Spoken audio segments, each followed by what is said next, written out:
Verma sir के निष्णात classes में ये इलेक्ट्रोस्टैटिक्स का छठा वीडियो जा रहा है। जो बच्चे घर में शुरू से देखना चाहें टेलीग्राम ऐप पर हमसे जुड़ जाएं और फिर हमारा वीडियो आप आराम से देख सकते हैं। जो लोग अब तक नहीं जुड़े हैं, गौरव सर को अपना फ़ोन नंबर सेंड करिए। सबके नोट्स में दोनों नंबर है। गौरव सर का 78 38 20 79 74 नंबर है, मेरा 99 342 86 108। आप उसमें भेजिए, हम आपको मेंबर बना के अपने ग्रुप में ऐड कर लेंगे। आराम से आपको वीडियो जाएगा। और हम लगातार प्रयत्नरत हैं कि किसी भी प्रकार से हम ऑनलाइन क्लास में आएँ। आज सरकारी सूचना के अनुसार 15 मई तक सारे स्कूल, कॉलेज और कोचिंग सेंटर बंद हैं। अतः मेरे पास सिवाय इसके दूसरा कोई उपाय नहीं हमको नज़र आता है। असुविधा के लिए खेद है। रात के 8 बजे से 10 बजे तक टेलीफोन करके आप हमारे द्वारा दिखाए गए वीडियो में होने वाले किसी भी असुविधा का आप हमसे चर्चा कर सकते हैं। दिन में भी गौरव से या हमसे फ़ोन करके कोई असुविधा होने पर पूछ सकते हैं। क्लास 8 से क्लास 12 तक का लगातार वीडियो जा रहा है और ये जाता रहेगा। तो आइए हम लोग चलते हैं आज के इस क्लास में। यहाँ हम लोग आज एक महत्वपूर्ण नियम पढ़ेंगे। इस नियम को कूलाम का नियम कहते हैं। चार्ल्स अगस्टीन कूलाम नाम था उस महान वैज्ञानिक का जिन्होंने यह नियम दिया था। वो फ्रांस से जुड़े हुए थे। अगस्टीन कूलाम जो है वो एक फ्रांसीसी वैज्ञानिक थे और उन्होंने जो नियम दिया ये बहुत इम्पॉर्टेंट है और इस पर रिलेटेड सो मेनी क्वेश्चंस परीक्षा में पूछे जाते हैं। बिहार बोर्ड के दृष्टिकोण से ये पूरा पार्ट बहुत बहुत बहुत इम्पॉर्टेंट है। अतः आइए लिखें पहला क्वेश्चन।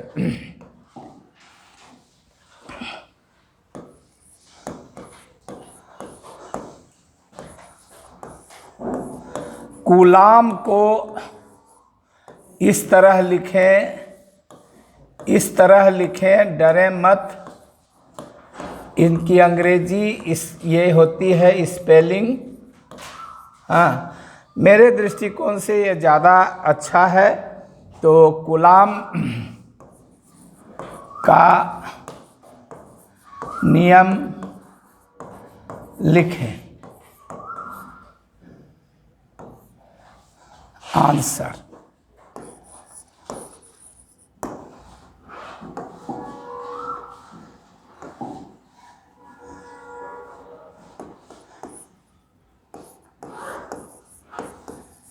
स्थिर वैद्युतकी में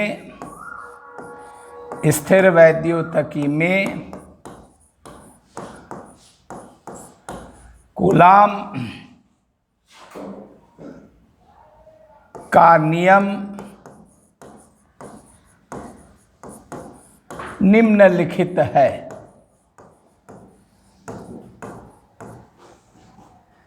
स्थिर वैद्युतकी में कूलाम का नियम निम्नलिखित है। एक चीज़ यहाँ हम आपको बता दें, आगे हम लोग गॉस का प्रमेय पढ़ने वाले हैं, वहाँ कूलाम का प्रमेय भी पढ़ेंगे। तो कूलाम का नियम और कूलाम का प्रमेय दोनों दो चीज़ है। इस चीज़ को अभी से दिमाग में रख लीजिए। कूलाम का नियम अलग है और कूलाम का प्रमेय अलग चीज़ है।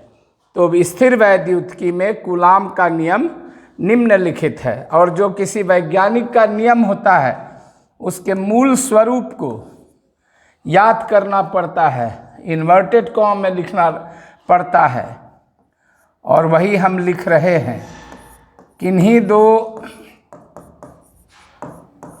बिंदु आवेशों के बीच, किन्हीं दो बिंदु आवेशों पॉइंट चार्जेज पॉइंट चार्जेज। मैं आपको बताऊंगा बिंदु आवेश क्या चीज होते हैं। किन्हीं दो, अभी आप इसको उतारते रहिए, किन्हीं दो बिंदु आवेशों के बीच लगता हुआ स्थिर विद्युत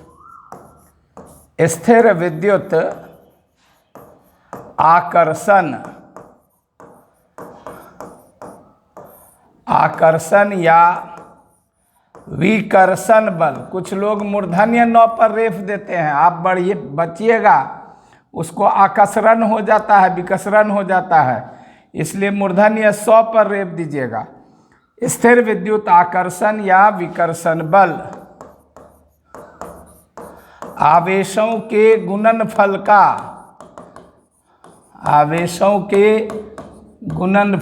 का समानुपाती तथा उनकी बीच की दूरी के वर्ग का व्युत्क्रमानुपाती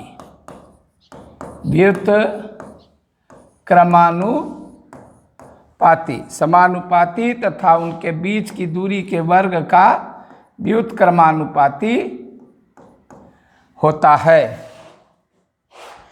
प्रायः लोग यहीं तक लिखते हैं, लेकिन आप वर्मा सर का चेला है, यहां तक मत लिखिएगा। You are disciples of Verma sir. तो जो जिसका नियम होता है, जिस वैज्ञानिक का नियम, उसमें छेड़छाड़ करना उसकी प्रतिष्ठा के विरुद्ध होता है। अतः किसी वैज्ञानिक द्वारा दिए गए नियम को हूबहू लिखने पर ही आप यशस्वी होते हैं और तब समझा जाता है कि आपने नियम को ठीक से पढ़ा है। किन्हीं दो बिंदु आवेशों के बीच लगता हुआ स्थिर विद्युत आकर्षण या विकर्षण बल। अब यहाँ पर अभी ये खत्म नहीं हुआ है, आइए हम आपको दिखाएं वर्मा क्लासेस क्या चीज है, सो आपको दिखाते हैं। आप इसको गौर से देखिए, ये क्या चीज है। पॉइंट चार्ज आप तो जानते हैं, एक कूलाम आवेश में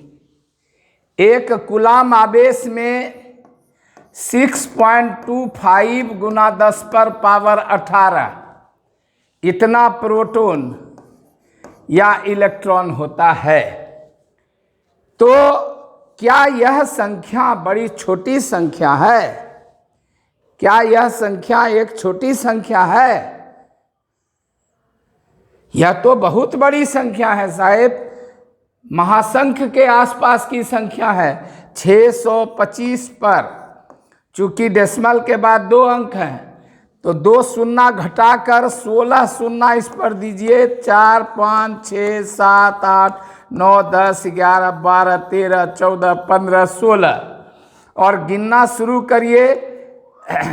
करोड़ 10 करोड़, अरब 10 अरब, खरब 10 खरब, तो 6,25,000 खरब इलेक्ट्रॉन प्रोटॉन क्या छोटा आवेश है? अतः आवेश का बहुत छोटा से छोटा पार्ट आप तो जानते ही हैं, 11th में हम आपको पढ़ाए हैं। डेल्टा क्यू क्या है? डेल्टा क्यू तब है जबकि क्यू टेंड्स टू 0 है, यानी एकदम सूक्ष्माति सूक्ष्म आवेश को ही पॉइंट चार्ज कहते हैं। और आगे आप अगला क्वेश्चन में पढ़िएगा कि कूलाम के नियम का क्या लिमिट है। क्या यह नियम जहां मन तहां लागू हो जाता है? जी नहीं, लिमिट है। जैसे हिंदू विवाह का नियम लिमिट है, मुस्लिम विवाह का नियम लिमिट है। एक हिंदू लड़की कह दे किसी हिंदू लड़के को निकाह कबूल कबूल कबूल, तो क्या शादी हो जाएगी? जी नहीं, अनेक विधि के चक्रों से गुजरना पड़ता है। और मुस्लिम विवाह में विभिन्न चक्रों के जगह सबसे ज़्यादा इम्पोर्टेंट है दोनों पक्ष का निकाह कबूल करना।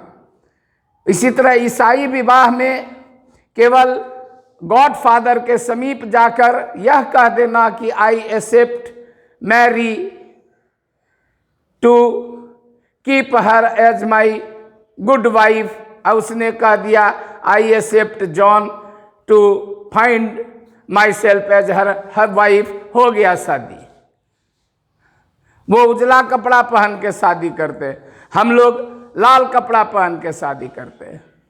तो सबके नियम अलग अलग हैं। तो क्या गुलाम का नियम जहां मन तहां लागू हो जाएगा? जी नहीं, गुलाम का नियम तभी लागू होगा जब ये चार्ज सूक्ष्माति सूक्ष्म होंगे, यानी पॉइंट चार्ज होंगे। अब आकर्षण या विकर्षण बल, यह शब्द क्यों लिखा गया? इसलिए कि आपको मैं बता चुका हूं कि अगर दोनों तरफ समान आवेश रहेंगे, यह भी धन यह भी धन, तो जो बल लगेगा वह विकर्षण बल होगा। और अगर दोनों तरफ ऋणावेश रहेंगे तो भी बल विकर्षण बल लगेगा। लेकिन अगर कोई पॉइंट चार्ज धन आवेश होगा और दूसरा पॉइंट चार्ज ऋण आवेश होगा, तब तो आकर्षण बल लगेगा। तो ये विकर्षण या आकर्षण का बल कौन किस पर लगाता है, ये भी यहाँ समझिए। Q1 भी Q2 पर लगाता है और Q2 भी Q1 पर लगाता है। प्रत्येक क्रिया के बराबर और विपरीत प्रतिक्रिया होती है।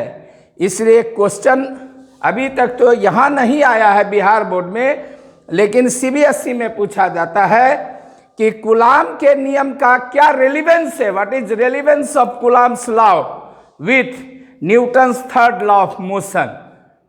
यानी आप क्या कूलाम के नियम से न्यूटन के गति का तृतीय नियम प्राप्त कर सकते हैं? यदि हाँ तो कैसे? और हम वो भी पढ़ा देंगे। हमारे पढ़ाने की सीमा बिहार बोर्ड तक बंद नहीं है, यह CBSE बोर्ड तक भी फैल सकती है। JEE और नीट इत्यादि के कॉम्पिटिटिव एग्जाम्स के तैयारी करने वाले लोगों के लिए भी फंडामेंटल्स ऑफ फिजिक्स का सबसे बेहतरीन अगर कोई प्लेटफॉर्म है तो वो वर्मा सर का प्लेटफॉर्म है। आप इससे जुड़िए और लाभ उठाइए। तो दो बात समझ में आ गई होगी कि आकर्षण या विकर्षण बल क्यों लिए। अब क्या है यह समझना कि किन्हीं दो बिंदु आवेशों के बीच लगता हुआ स्थिर विद्युत आकर्षण या विकर्षण का बल आवेशों के गुणनफल का समानुपाती होता है तथा उनकी बीच की दूरी के वर्ग का व्युत्क्रमानुपाती होता है। इसको आप समझना है। तो इसको आप इस प्रकार समझ सकते हैं। यहां फिर आप एक रफ करिए और यहां यह समझिए कि आपके पास यहां पर जो भी आवेश था Q1 था वो 2 गुना हो गया, और यहां जो आवेश था Q2 ये हाफ हो गया, हाफ Q2 हो गया। तो आप इस फैक्टर को केवल ध्यान में रखें, आवेशों का गुणनफल 2 गुना हाफ, नो चेंज, बल में कोई चेंज नहीं होगा। लेकिन अगर यह 12 गुना हो जाता तब बल में 6 गुना वृद्धि होती और दूरी के वर्ग का व्युत्क्रमानुपाती, पहले भी बहुत बार 11 क्लास में समझा चुके हैं कि दूरी अगर 2 गुनी बढ़ेगी तो फोर्स जो है 2 का स्क्वायर क्या होता है 4 होता है, तो फोर्स 4 गुना घटेगा, व्युत्क्रमानुपाती है, अतः दूरी बढ़ने से घटता है। यहां तक प्रायः सभी लोग लिखते हैं, सब बच्चा सब भी लिखता है, लेकिन एक छूट जाता है इसके बाद का। इसलिए यहां पर हम आपको एक इशारा कर रहे हैं, इसको आप समझिए। बीच की दूरी के वर्ग का व्युत्क्रमानुपाती होता है, और है ना, और यह बल बिंदु आवेशों को मिलाने वाली, यह बल बिंदु आवेशों को मिलाने वाली रेखा के अनुदिश along the straight line joining those point charges अनुदिश कार्य करता है।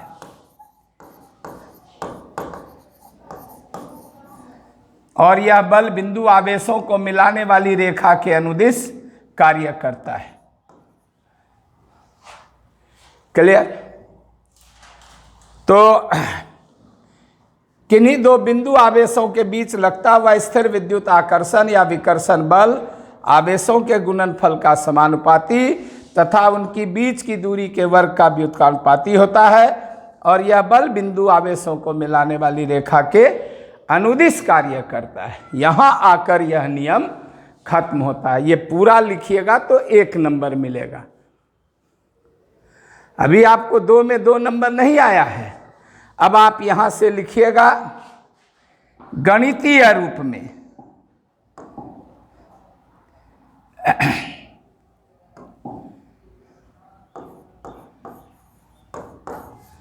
गणितीय रूप में, और यहां एक चित्र बना दीजिए।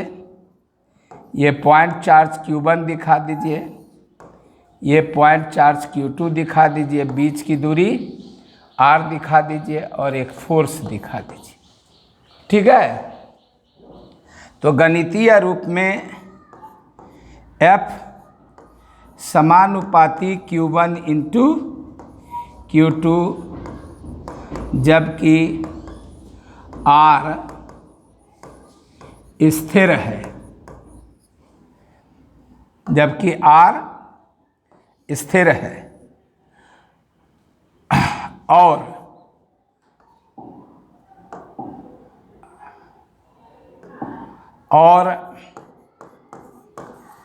F व्युत्क्रमानुपाती R स्क्वायर, जबकि Q1 Q2 स्थिर है।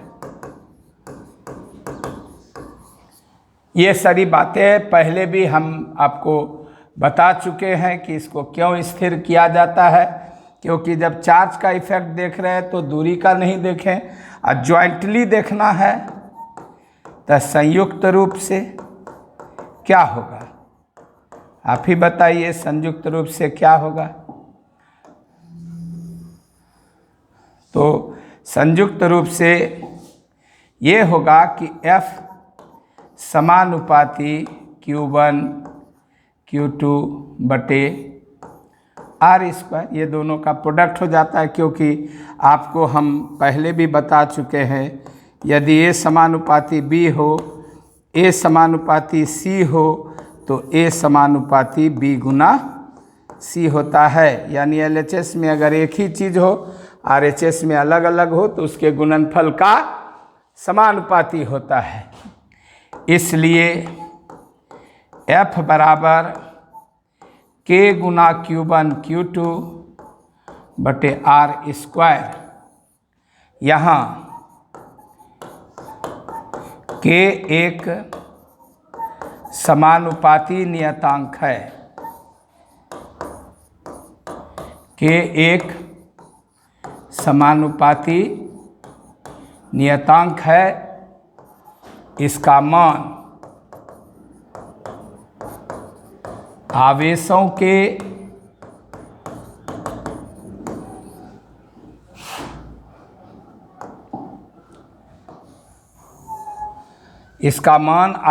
के बीच के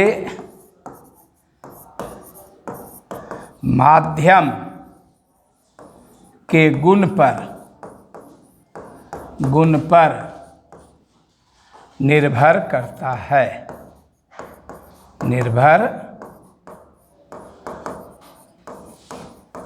करता है। इसका मान आवेशों के बीच के माध्यम के गुण पर निर्भर करता है। ठीक?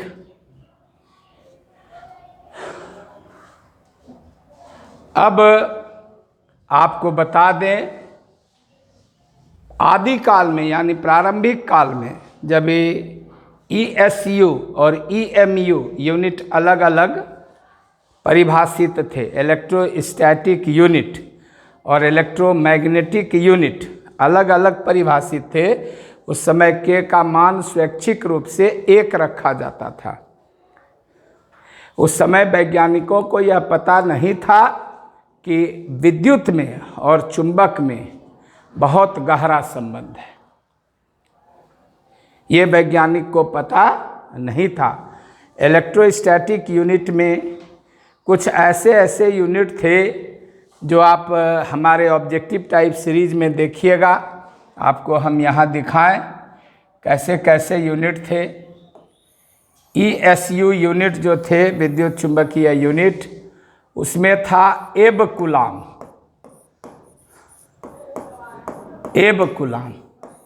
और एक एब कूलाम 1/10 कूलाम था। एब कूलाम था।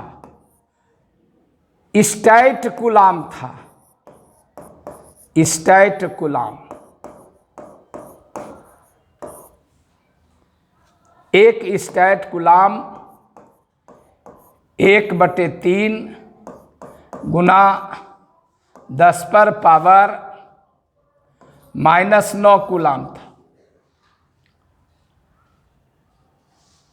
तो 1 कूलाम बराबर 3 गुना 10⁻⁹ स्टैट कूलाम था। एक बार बिहार बोर्ड में यह क्वेश्चन आ चुका है, 1 कूलाम कितना स्टैट कूलाम होता है। तो इस तरह से यह एब कूलाम, स्टैट कूलाम, ये सब कुछ ESU यूनिट थे, इलेक्ट्रोस्टैटिक यूनिट। तो उस समय के का मान 1 हुआ करता था। आप तो जानते हैं 11 क्लास में, इसलिए हम बताते हैं कि 11 क्लास में ट्यूशन पढ़ना बहुत बहुत बहुत ज़रूरी है, 12 से ज़्यादा ज़रूरी, क्योंकि वहाँ फंडामेंटल्स पढ़ाए जाते हैं। 9th क्लास में बच्चा लोग पढ़ के आता नहीं है, इसलिए 12 में दिक्कत होती है। तो EMU यूनिट अलग था और ESU यूनिट और EMU यूनिट में संबंध था, लेकिन वो अलग अलग परिभाषित थे।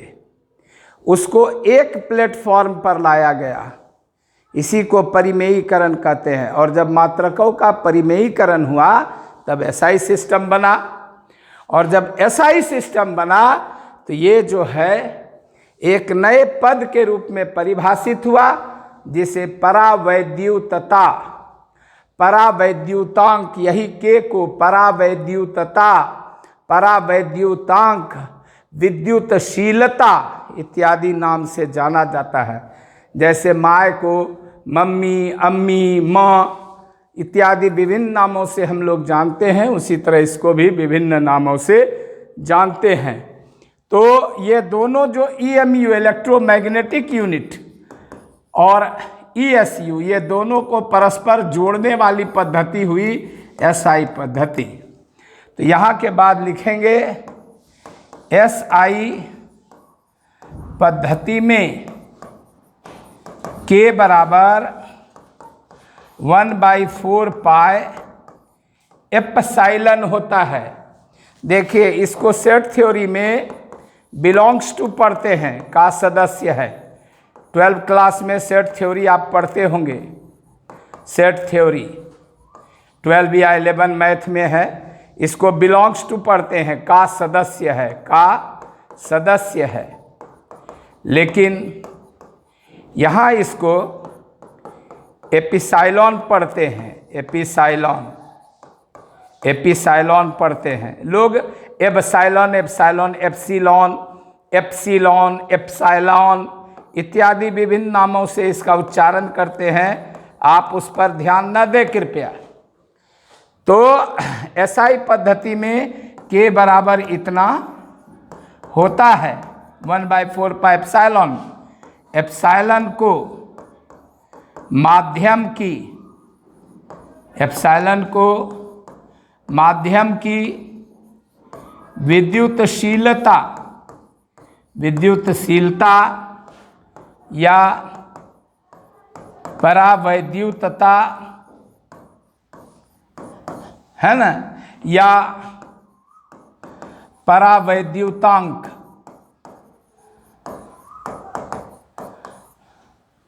परमिटिविटी,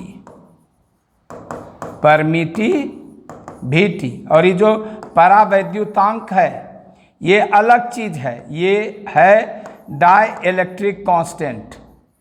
इसका नाम है डाई इलेक्ट्रिक कांस्टेंट। परावैद्युतांक का नाम हो जाता है डाई इलेक्ट्रिक कांस्टेंट। इसका नाम हो जाता है डाई इलेक्ट्रिक कांस्टेंट, परावैद्युतांक। इसको के से सूचित करते हैं, जो के देख रहे हैं ये पूरा राशि हो जाता है परावैद्युतांक। इसलिए इसको फिर काट के रफ कर लीजिए और यहाँ तक लिखिए परमिटिविटी, है ना। एप्सिलॉन को माध्यम की विद्युतशीलता कहते हैं। तो इस हिसाब से आप ही बताइए कि क्या हो गया, F का मान क्या होगा, आप ही बताइए। तो इसलिए F बराबर क्या हो जाएगा, 1/4 pi epsilon Q1 Q2 by R square. यह कूलाम के नियम का गणितीय व्यंजक है। यह कूलाम के नियम का गणितीय व्यंजक है, मैथमेटिकल एक्सप्रेशन है, गणितीय रूप है ना, गणितीय समीकरण है। जो उस समय शब्द दिमाग में रहेगा, व्यंजक रहे, शब्द रहे, रूप रहे, समीकरण रहे, वह आप लिखिएगा। क्लियर। तो अब आप जान चुके हैं कि कूलाम का नियम क्या है, वो मिलाने वाली रेखा के अनुदिश ही लगता है। क्लियर। और अब हम यहाँ से एक महत्वपूर्ण चीज़ आपको बताना चाहेंगे। वैसे तो वो बहुत आगे के चैप्टर में है, चैप्टर बाय चैप्टर अगर वर्मा सर को बांधिएगा तो फिर इलेक्ट्रोस्टैटिक्स से समझने में थोड़ी दिक्कत होगी। और हमको खुला शेर के तरह छोड़ दीजिए कि हम जहाँ से चाहें वहाँ से लिंक करके इसको पढ़ा सके। किताब का चपरासी हमको मत बनाइए। चैप्टर 1 पढ़ा रहे हैं तो चैप्टर 1 पढ़ाएंगे, चैप्टर 2 पढ़ा रहे हैं चैप्टर 2 पढ़ाएंगे, जी नहीं। इलेक्ट्रोस्टैटिक्स पढ़ा रहे हैं, वर्मा सर का इलेक्ट्रोस्टैटिक्स पढ़िए। इसके बाद अभी आप पहले पढ़ लीजिए। हमेशा मेरा डायलॉग, तो आप सब जो मेरे पुराने स्टूडेंट्स हैं जो हमसे पढ़ते हैं, मेरा एक ही डायलॉग है कि FRTP first read then proceed. पहले पढ़े भाई, पहले ऑब्जेक्टिव टाइप। अरे ऑब्जेक्टिव टाइप का इतना बड़ा सीरीज आएगा कि आप देखते देखते परेशान हो जाइएगा, ये मेरा आपसे वादा है। परंतु पहले जानिए। तो अभी आपसे पूछ देंगे what is capacity of a conductor, चालक की धारिता से आप क्या समझते हैं, तो आप नहीं कुछ बता पाइएगा। लेकिन अभी हम आपको पढ़ा देंगे, समझा देंगे, और 3rd चैप्टर को ही 1st चैप्टर में पढ़ा देंगे। तो कौन बड़ा बात बहुत, हम कोनो किताब का चपरासी हैं कि भारती भवन जैसे लिखा, NCERT जैसे लिखा वैसे वैसे पढ़ाएं। हमारा काम है आपको पढ़ाना।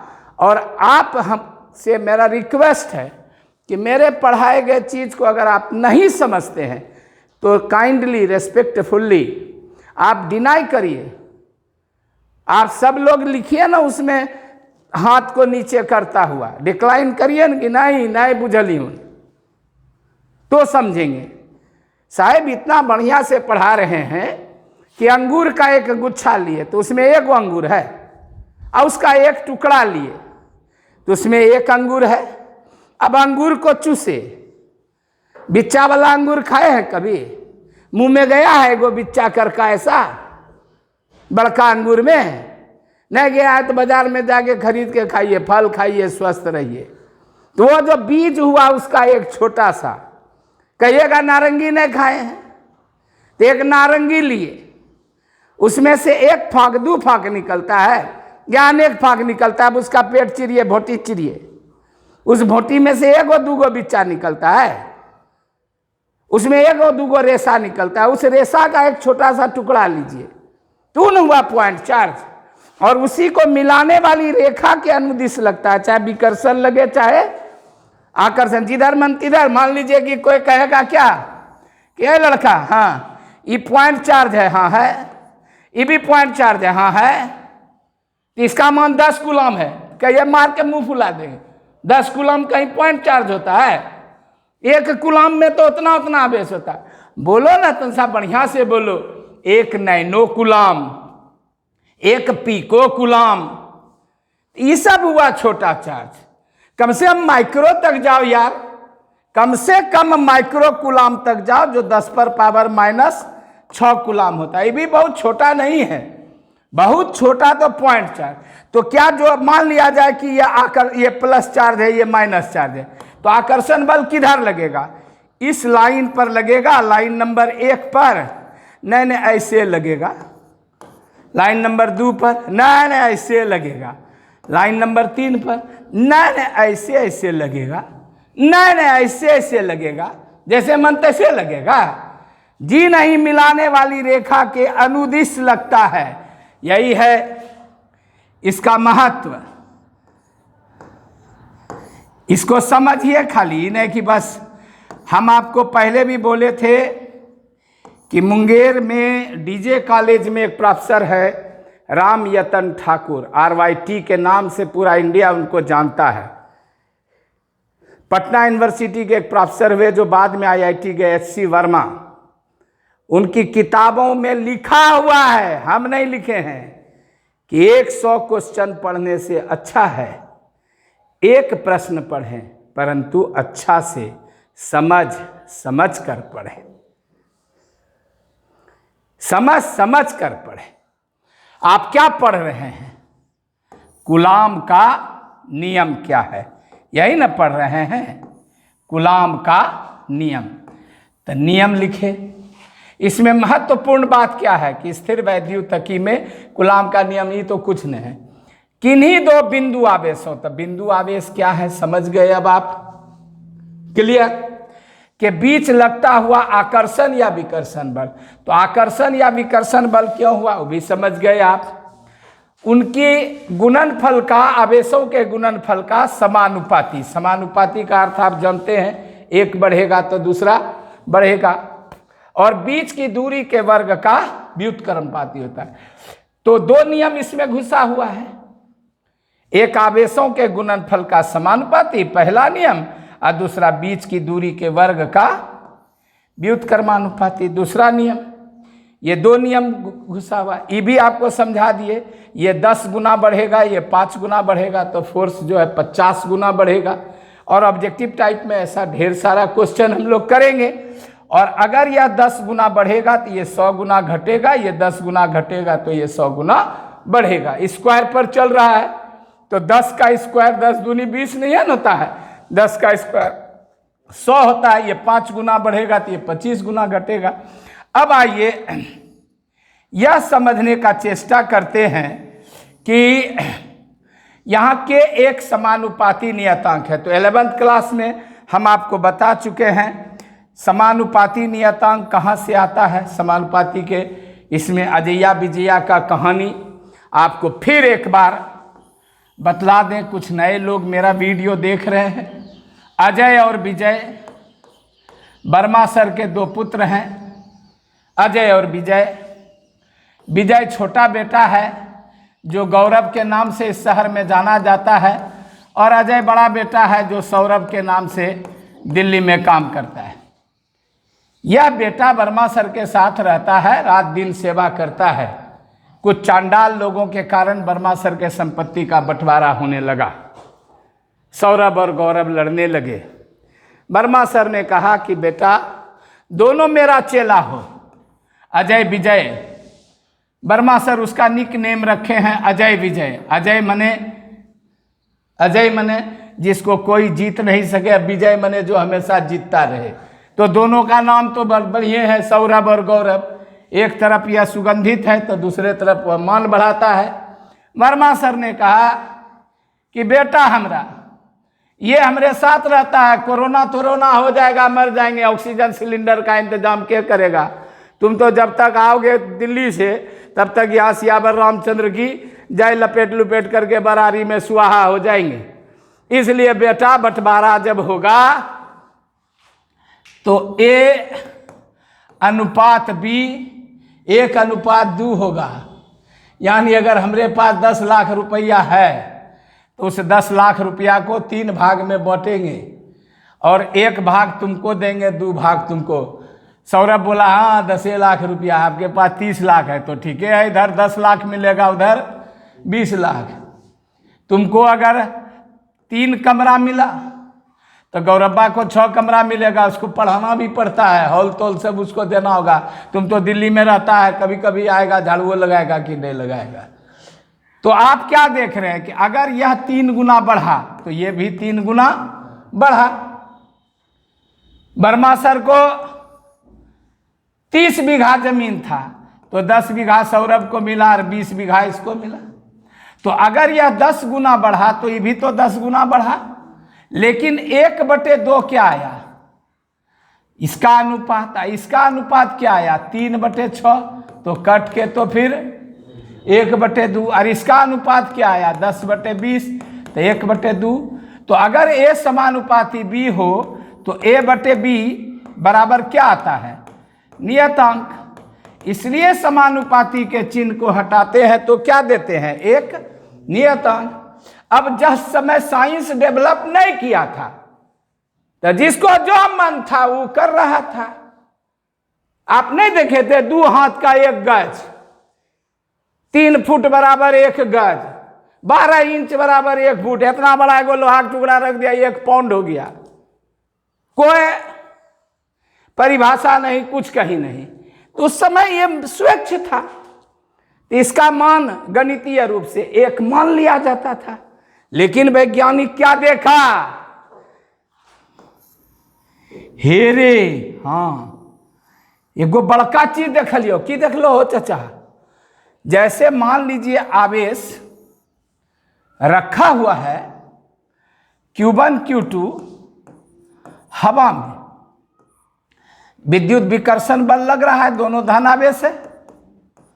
एगो छोड़बा बदमशबा आ गया, ये दोनों के बीच में लोहा का चुरगुंडी भर दिया,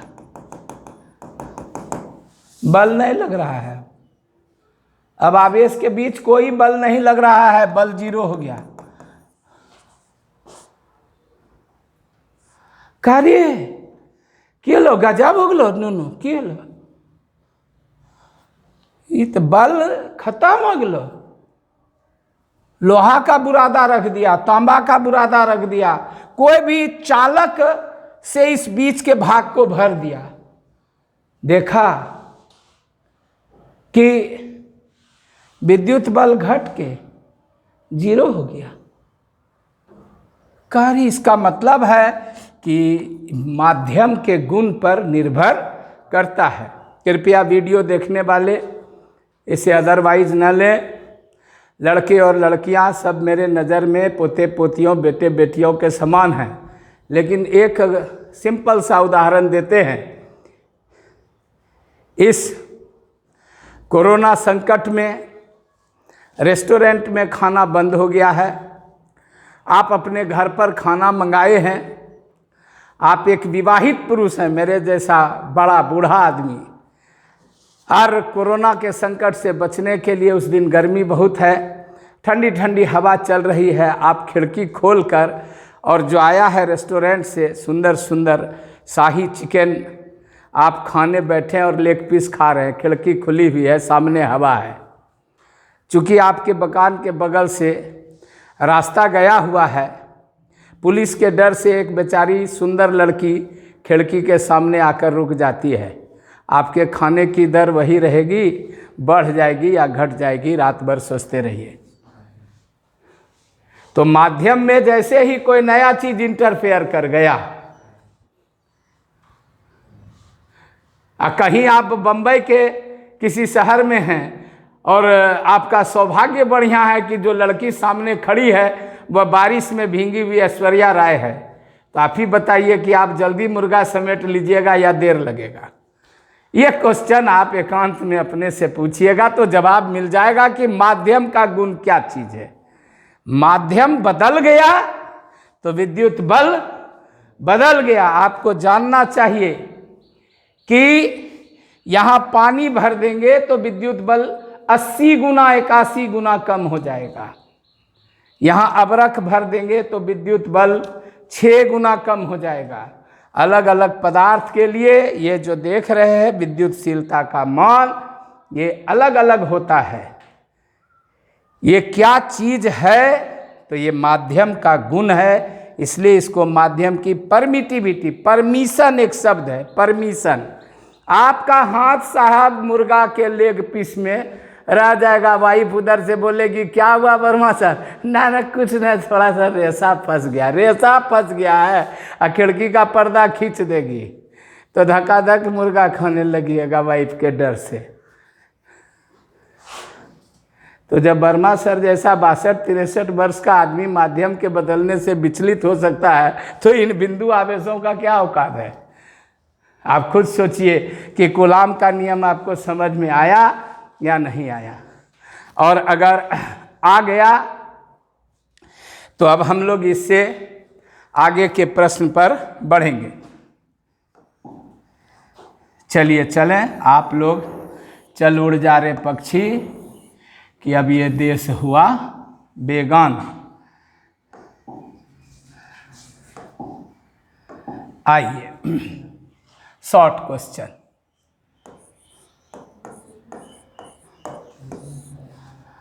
है ना, बोर्ड मॉडल है और वेरी वेरी इम्पॉर्टेंट है।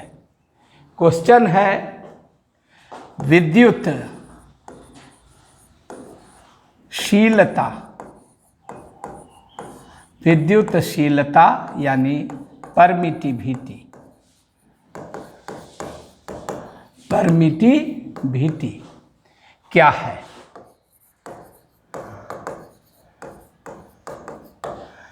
इसके प्रकार, कॉमा इकाई, कॉमा विमा ज्ञात करें या समझाएं। चूंकि प्रकार शब्द है तो समझाएं शब्द हो सकता है, इसके प्रकार को समझाएं, इकाई विमा ज्ञात करें, कुछ भी क्वेश्चन हो सकता है। बोर्ड मॉडल है, बहुत इम्पोर्टेंट है, ऑब्जेक्टिव टाइप के लिए इम्पोर्टेंट है, सब चीज़ इम्पोर्टेंट है। क्लियर? ये क्या है? आंसर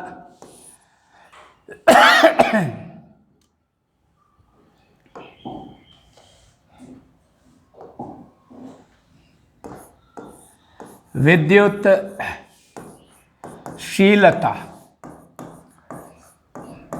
या परावैद्युतता, अंग्रेजी लिख ही चुके हैं, परमिटिविटी, माध्यम के विद्युतीय गुण की व्याख्या करती है। इसे दो प्रकार से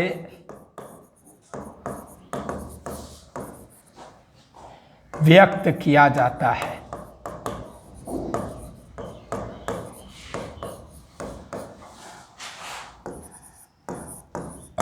इसे दो प्रकार से, इसके प्रकार क्या है? तो भाई इसे दो प्रकार से व्यक्त किया जाता है। पहला निरपेक्ष विद्युतशीलता, निरपेक्ष विद्युतशीलता, निरपेक्ष विद्युतशीलता, एब्सोल्यूट परमिटिविटी,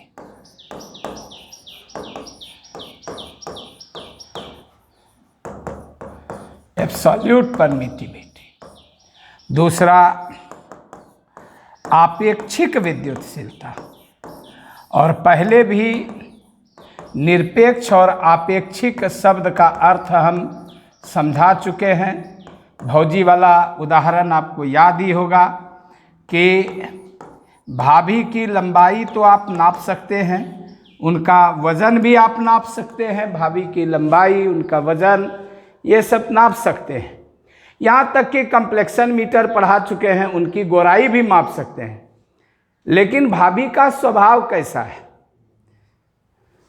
इसके लिए आपको कोई ना कोई रेफरेंस चुनना होगा कि मेरी बड़ी भाभी का स्वभाव छोटी भाभी के तुलना में कई गुना विनम्र है, सुंदर है। छोटी भाभी मेरी थोड़ी र्यूड है, बोलने में बाचाल हैं, कुछ भी बोल जाती हैं, लेकिन बड़ी भाभी के मुंह से कभी मैंने ऊंची आवाज़ नहीं सुनी। तो कहीं ना कहीं से आप तुलना करते हैं। तो जब आप तुलना करके किसी चीज़ का विद्युतशीलता को मापते हैं तो इसको क्या कहते हैं? Relative permittivity. तो निरपेक्ष विद्युतशीलता एप्सिलॉन होती है और रिलेटिव परमिटिविटी एप्सिलॉन आर होती है। R for relative. तो जहां सफिक्स में आर रहे समझ लीजिए कि वो रिलेटिव परमिटिविटी है, और जहां सफिक्स में कुछ नहीं रहे, केवल एप्सिलॉन रहे, तो समझ लीजिए एब्सोल्यूट परमिटिविटी है। अब जिस तरह आपने भाभी के स्वभाव की व्याख्या करने के लिए छोटी भाभी को एक मानक माना, तो रिलेटिव परमिटिविटी निकालने के लिए निर्वात की विद्युतशीलता को मानक माना जाता है। सबसे पहले वैज्ञानिकों ने दो आवेशों के बीच निर्वात रखकर प्रयोग किया। आपको जानना चाहिए, कूलाम कोई मामूली वैज्ञानिक नहीं था। अगर हम उस पर बोलना शुरू करेंगे तो 10 से 15 मिनट लगेगा। कूलाम ने मरोड़ी तुला बनाया था, टॉर्सन बैलेंस, और इस बल की माप की थी, जिसे मापना साधारण बात नहीं थी। आगे चल करके इसी टॉर्सन बैलेंस का उपयोग ग्रेविटेशनल कांस्टेंट को मापने में किया गया। जो लोग फिजिक्स को डेप्थ से पढ़ते हैं, एनसीईआरटी पढ़ते हैं लाइन बाय लाइन, उनको वर्मा सर की ये सारी बातें उन किताबों में लिखी हुई। मैं आपसे रिक्वेस्ट करूंगा, जो लोग मेरा वीडियो देख रहे हैं, कि यदि आप यह देखना चाहते हैं कि वर्मा सर क्या चीज़ कहाँ से बोले, तो मेरा हमेशा रेफरेंस बुक है एनसीईआरटी, जहाँ से हम बोलते हैं, जहाँ से हम फिल्टर करते हैं चीज़ों को। आपको जानना चाहिए कि ये सारे जो कूलाम बल क्यों नाम पड़ा, इन्होंने प्रयोग किया और निर्वात बीच में रख करके वैक्यूम क्रिएट करके फोर्स को मापा, फिर वहाँ हवा भरा, फोर्स को मापा, देखा कि वैक्यूम में जो एब्सोल्यूट परमिटिविटी थी उसके तुलना में एयर में परमिटिविटी 1.0006 हो गई। हाइड्रोजन की परमिटिविटी 1.0003 थी। इसी तरह कार्बन डाइऑक्साइड गैस रखा, पानी रखा, अल्कोहल रखा, और सुचालक जब रखा तो इन्फिनाइट हो गया, इसलिए फोर्स 0 हो गया था। तो इन्होंने ये सारा काम किया। तो विद्युतशीलता या परावैद्युतता क्या है? यह माध्यम के विद्युतीय गुण की व्याख्या करती है। विद्युतीय गुण एक मानवीय स्वभाव है, सुंदरता की ओर आकृष्ट होना, इसलिए मुर्गा खाते हुए हाथ का रुक जाना एक गुण है कि आप किसी अच्छी वस्तु को देखते हैं तो देखते ही रहना चाहते हैं। उसी तरह विद्युत बल रेखाएं, अब आप कहिएगा विद्युत बल रेखाएं क्या है? एक नई भौतिक राशि आ गई। तो इसी तरह से एक से दूसरा, दूसरे से तीसरा क्वेश्चन जन्म लेता है, और पढ़ाने वाले शिक्षक का कर्तव्य है कि हर एक प्रश्न के क्यों का जवाब दें। और ट्यूशन पढ़ने का प्राइमरी उद्देश्य होता है कि हम क्यों का जवाब जानें। ये क्या चीज़ है? परमिशन है, इलेक्ट्रिक फोर्स के एप्लीकेशन का परमिशन है, इसलिए इसका नाम परमिटिविटी पड़ा है। तो निरपेक्ष विद्युतशीलता एप्सिलॉन हो गई और आपेक्षिक विद्युतशीलता एप्सिलॉन आर हो गई। ठीक है। निर्वात की विद्युतशीलता, निर्वात यानी वैक्यूम, निर्वात की विद्युतशीलता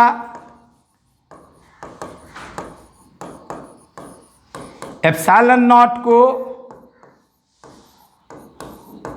मानक निर्देश स्टैंडर्ड रेफरेंस मानक निर्देश मानकर आपेक्षिक विद्युतशीलता